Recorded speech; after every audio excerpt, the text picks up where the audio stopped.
लोकसभा चुनाव को लेकर एनडीए में सीट बंटवारे में बिहार के पशुपति पारस को बड़ा झटका लग चुका है।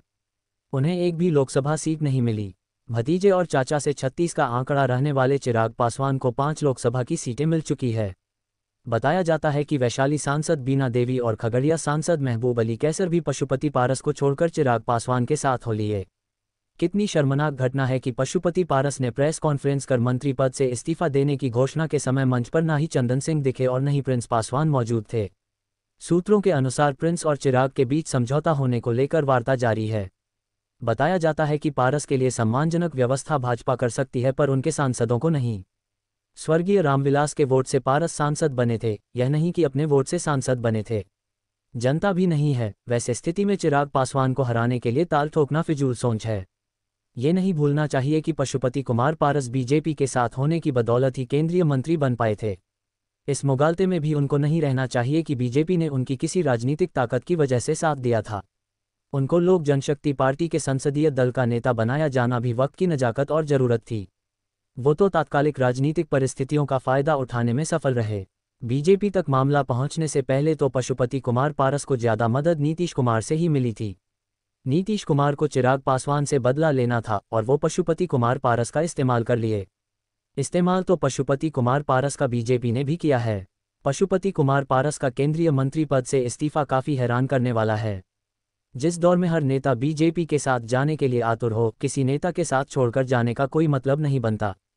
खुन्नस की बात और है, लेकिन ये राजनीतिक फैसला तो नहीं समझ में आता। पशुपति कुमार पारस ने भी हरसिमरत कौर की तरह ही प्रधानमंत्री नरेंद्र मोदी की कैबिनेट से विरोध जताते हुए इस्तीफा दिया है, लेकिन दोनों मामलों में बहुत बड़ा फर्क है।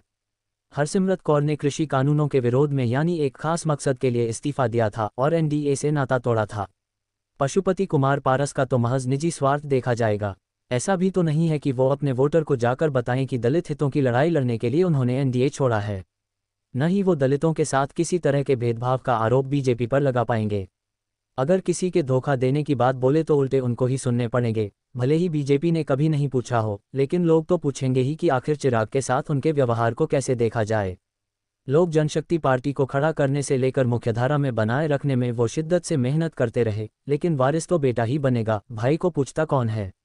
नीतीश कुमार को भी चिराग पासवान से विधानसभा चुनावों का बदला लेना था।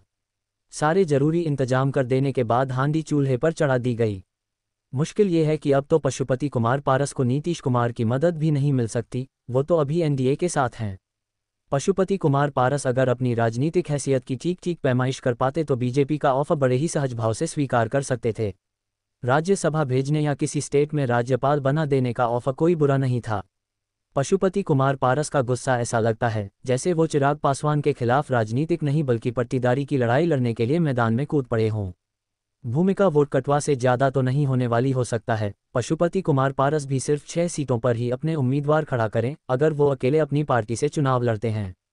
अगर महागठबंधन के साथ मैदान में उतरते हैं तो जो सीटों बंटवारे में हिस्से में आएंगी, चुनाव तो उन्हीं पर लड़ना होगा। चिराग पासवान ने साबित कर ही दिया है कि वो अपने पिता रामविलास पासवान के रास्ते पर चल पड़े हैं। बीजेपी ने भी चिराग पासवान की ताकत को देखते हुए साथ लिया है। अगर वो विरोधी खेमे में चले जाते तो नुकसान उठाना पड़ सकता था। दिल्ली में बीजेपी से दोस्ती कायम रखने के साथ साथ चिराग पासवान ने बिहार की राजनीति में लगातार सक्रिय रहकर ये संकेत भी दे दिया है कि आने वाले दिनों में वो रामविलास पासवान और नीतीश कुमार के डबल रोल में रहेंगे।